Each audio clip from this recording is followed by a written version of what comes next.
J'ai commis un double meurtre. Je suis entré, j'ai tué sa mère. J'ai pris l'argent et je suis parti. Vous savez, pour l'argent, les temps étaient durs à l'époque. Je ne pensais pas du tout aller en prison. Je ne voulais pas du tout. Si j'avais le choix, je choisirais la peine de mort. Mais il y a très peu de condamnés de ce type. Je veux voir et entendre ma femme et mes enfants.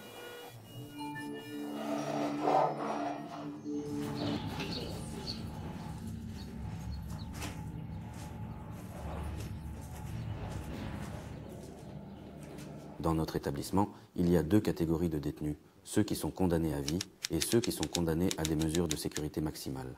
Les détenus condamnés à vie sont les Zhu Ying et les condamnés à des mesures de sécurité maximale sont environ 130 personnes. À 30 km de la monocité de Jitikari se trouve un établissement pénitentiaire, Black Berkut. C'est là que les criminels particulièrement dangereux, condamnés à de longues peines ou à la prison à vie, purgent leurs peines. Les invités dans cette colonie sont très rares, mais notre équipe de tournage a fait une exception.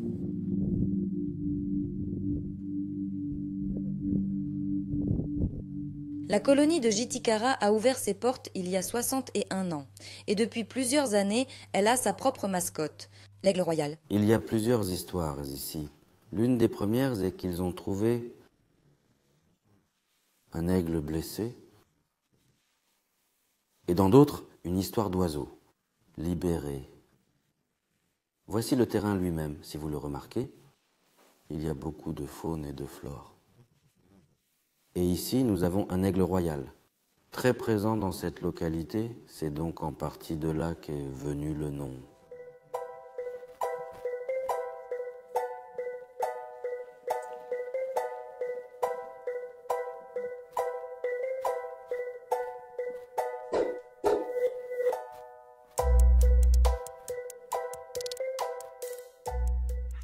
La première période, quand la période d'adaptation arrive, quelque part, peut-être quelqu'un ne réalise pas qu'il est condamné à la prison à vie. Mais avec le temps, bien sûr, au bout de 6 mois à 1 an, il se rend compte qu'il est condamné à la prison à vie. Pas comme dans les institutions ordinaires, par exemple, après 10 ou 15 ans, il sera libéré. Ainsi, en général, les condamnés se rendent compte de leur culpabilité.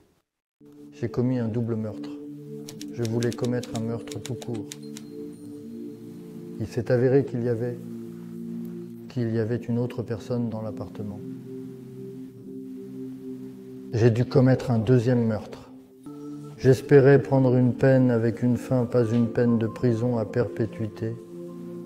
Parce que généralement, on peut s'en sortir avec 18 ou 25 ans de prison.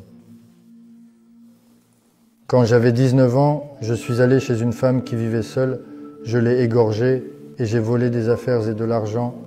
C'est ce jour-là que tout a commencé. C'était la 6e semaine de mes 19 ans. C'était un meurtre. C'était moi et mon complice. Et bien pour l'argent. Les temps étaient durs à l'époque. J'étais jeune aussi, je chassais pour survivre. J'avais 19 ans à l'époque. On cherchait des gens qui faisaient des affaires. Et on les volait généralement. Bon, on a séquestré un homme d'affaires et sa famille. C'était une histoire d'argent. 2 d'entre nous ont tué un homme d'affaires.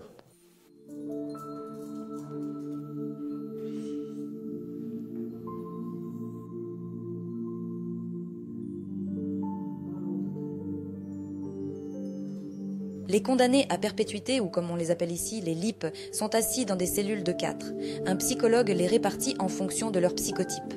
Derrière une lourde porte métallique, des barreaux doubles entourent le périmètre de la cellule.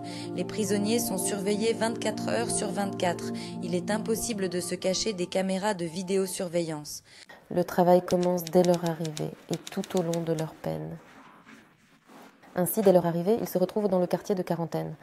Dans le quartier de quarantaine, il y a une évaluation de la personnalité, évaluation du risque de comportement suicidaire, évaluation du risque de comportement destructeur en général, évaluation de l'état émotionnel, des sentiments, des pensées, et le travail ultérieur est basé sur ces conclusions. Cela inclut la psychoprophylaxie, la correction, le conseil et les conversations, c'est-à-dire de très nombreuses activités différentes. Le travail avec eux comporte des orientations particulières, dont la spécificité diffère de celle du travail, par exemple, avec tous les autres détenus. Si vous pénétrez dans leur cas, si vous vous impliquez émotionnellement dans leur cas, si vous commencez à sympathiser par exemple ou à avoir de l'empathie pour les victimes, alors le travail psychologique n'aura pas lieu avec un condamné. Je n'avais pas du tout l'intention d'aller en prison. Pas du tout. Je ne voulais pas. Ce qu'on dit ici, oh, tout est sombre là-bas. Mais en réalité, il y a des gens comme vous ici. Et ils ne sont pas tous aussi horribles qu'on le dit dans les journaux et tout ça. J'essaie de développer proprement et d'étudier pour ne pas perdre mon temps et le rendre le plus utile possible. Je pense que c'est la meilleure façon de vivre une condamnation. Je suis un étudiant depuis 2 ans maintenant et je suis maintenant en 11e année. Bien sûr, s'il y avait une possibilité d'obtenir une éducation supérieure ici, d'une manière ou d'une autre, à distance, si vous l'examiniez, je serais très heureux et reconnaissant envers les personnes qui ont contribué à cela, qui ont été en mesure de le faire. Même si vous avez l'espoir de sortir d'ici, l'éducation était nécessaire aujourd'hui.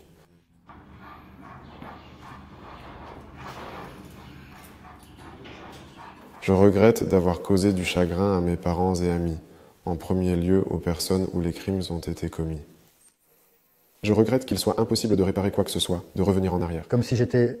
Eh bien, au fond, c'est moi qui suis responsable. C'est tout un travail que d'accepter et de se repentir.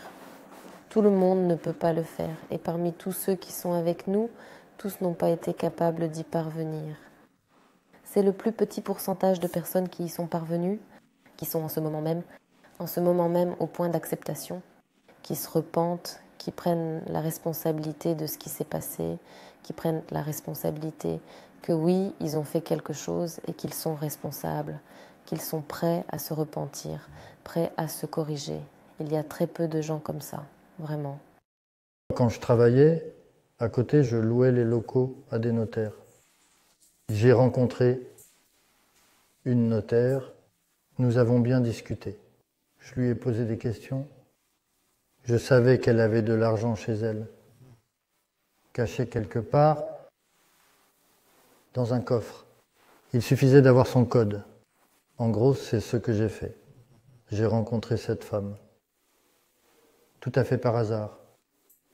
Et je veux dire, à partir de son histoire, en discutant, en m'asseyant, en parlant, au cours du processus, j'ai découvert, qu'elle vit dans un appartement, toute seule. Lors d'une soirée, nous étions très proches et je lui dis « Et si on allait chez toi ?» C'était pour faire l'amour, en gros, si vous voyez ce que je veux dire. On est allé chez elle et je l'ai tuée. Et puis j'ai découvert qu'il y avait quelqu'un d'autre dans la maison. Vous savez, sa mère était là. Eh bien, je devais m'en débarrasser aussi. J'ai tué sa mère aussi. J'ai pris l'argent et je suis parti.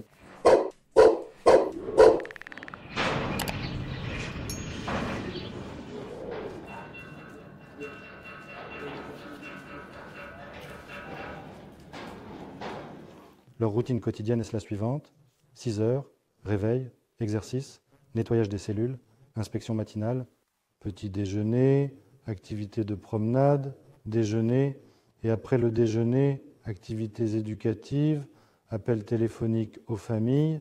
Les détenus sont autorisés à téléphoner 1 fois par semaine à une cabine téléphonique pour une durée maximale de 15 minutes. La cellule est ouverte, ouvrez KVS. La cellule est ouverte, ouvrez SAC. Ouvrez ACC.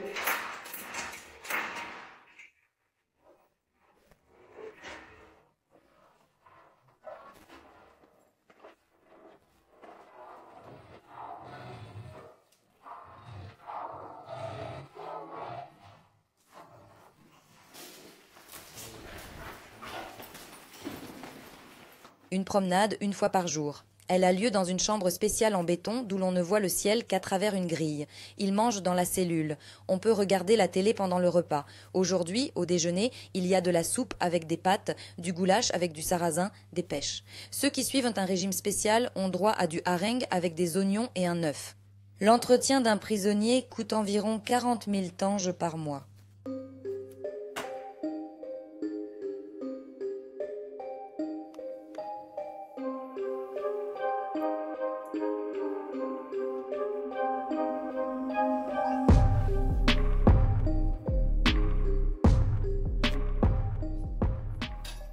Si un prisonnier est conduit le long d'un itinéraire non standard, il doit toujours porter un bandeau noir sur les yeux, ceci afin de les désorienter dans l'espace et de les empêcher de mémoriser l'emplacement des bâtiments. La fameuse technique de l'hirondelle qui consiste à marcher la tête en bas et les bras en arrière n'est plus utilisée. Sur les recommandations du mécanisme de priorité nationale, cette posture a été supprimée à partir de l'année 2017. Les détenus marchent normalement ici. Dans le Berkout noir, Vladislav Tchelok, un garde-frontière condamné pour meurtre de masse au poste d'Arkan-Kirgen, purge sa peine à perpétuité. 10 ans plus tard, il n'a toujours pas reconnu sa culpabilité. Au moment de notre tournage, Tchelok rendait une courte visite à son père. Il est autorisé à voir sa famille une fois tous les 6 mois, pendant 2 heures seulement. Il refuse de parler aux journalistes. En mars de cette année, son grand-père a rendu visite aux condamnés. Selon lui, Tchelok a appris en prison le code pénal, la langue grecque et a étudié pour devenir météorologue. Il lit beaucoup, fait de la création, de l'artisanat et du dessin. Il y a quelques mois, Vladislav Tchelok a écrit une lettre à Kosim Joumart Tokayev. Il y décrit sur 12 pages ce qui s'est réellement passé, selon lui, au poste d'Arkan-Kirgen en l'an 2012. En l'an 2012. Tchelok a également demandé un réexamen de l'affaire.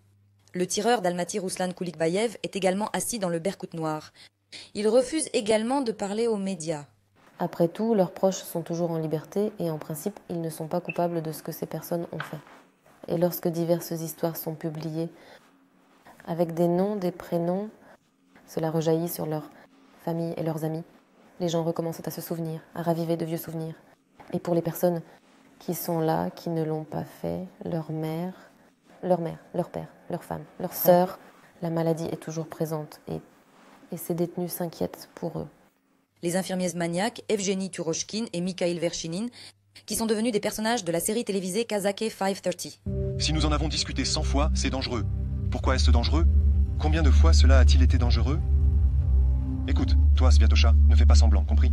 D'ailleurs, c'est toi qui as commencé tout ça, n'est-ce pas? On est des aides-soignants, on renvoie la ville, on est des professeurs, hein? 2. Également connus sous le nom de Black Berkut Sitters. Ils ont été condamnés à mort, mais en raison du moratoire, l'exécution a été commuée en prison à vie. Non, ils ne sont pas ensemble, non. Ils sont même dans des conditions de détention différentes maintenant. Je veux dire qu'ils sont même dans des bâtiments différents. Ils ont une attitude ambiguë lorsqu'un film est tourné sur eux, parce que selon eux, c'est le point de vue du réalisateur. Ils pensent toujours que quelque chose est déformé, que c'est le point de vue du réalisateur, de la personne qui fait le film, quelque chose qui a été inventé. C'est pourquoi leur attitude n'est pas toujours univoque. Ils sont également touchés émotionnellement par quelque chose qui les agace, quelque chose qui les accroche.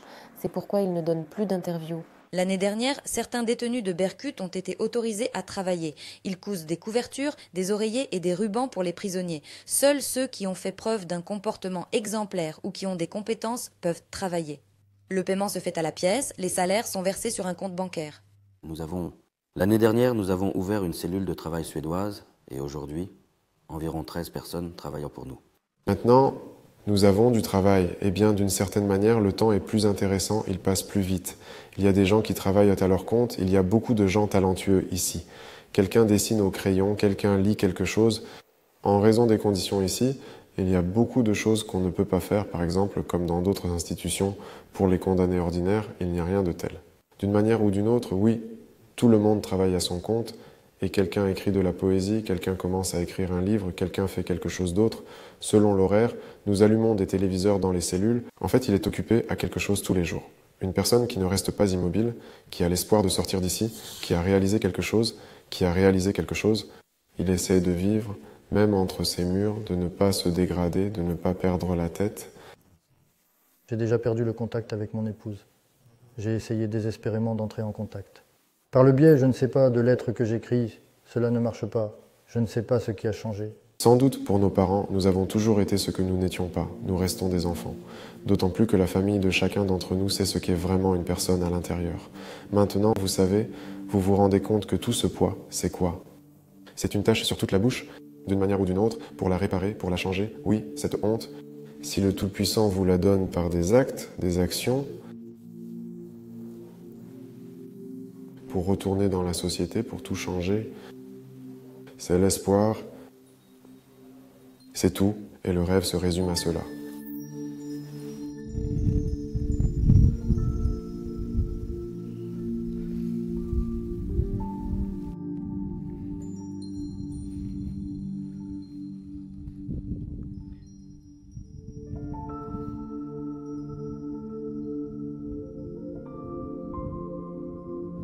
Maxime est le premier condamné qui est venu chez nous pour une peine d'emprisonnement à vie.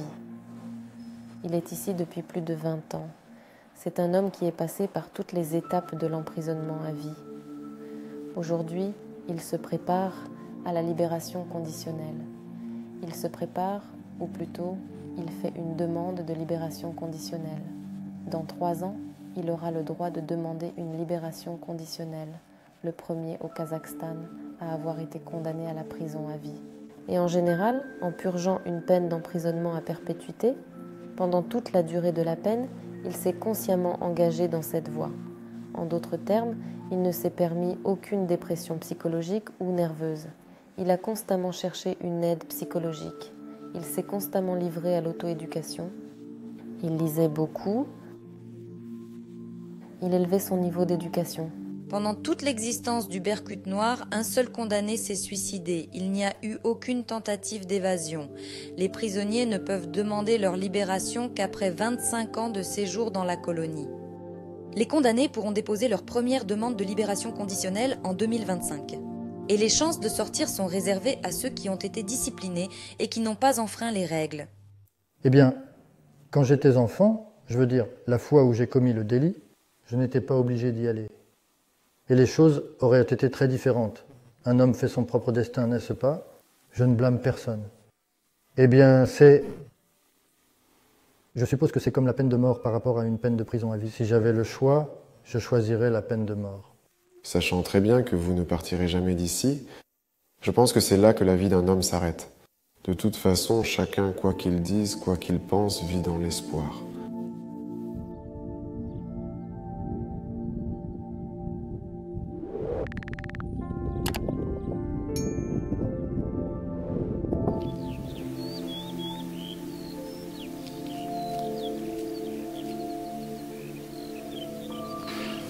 Nous, en tant qu'êtres humains, sommes réduits à la vie humaine.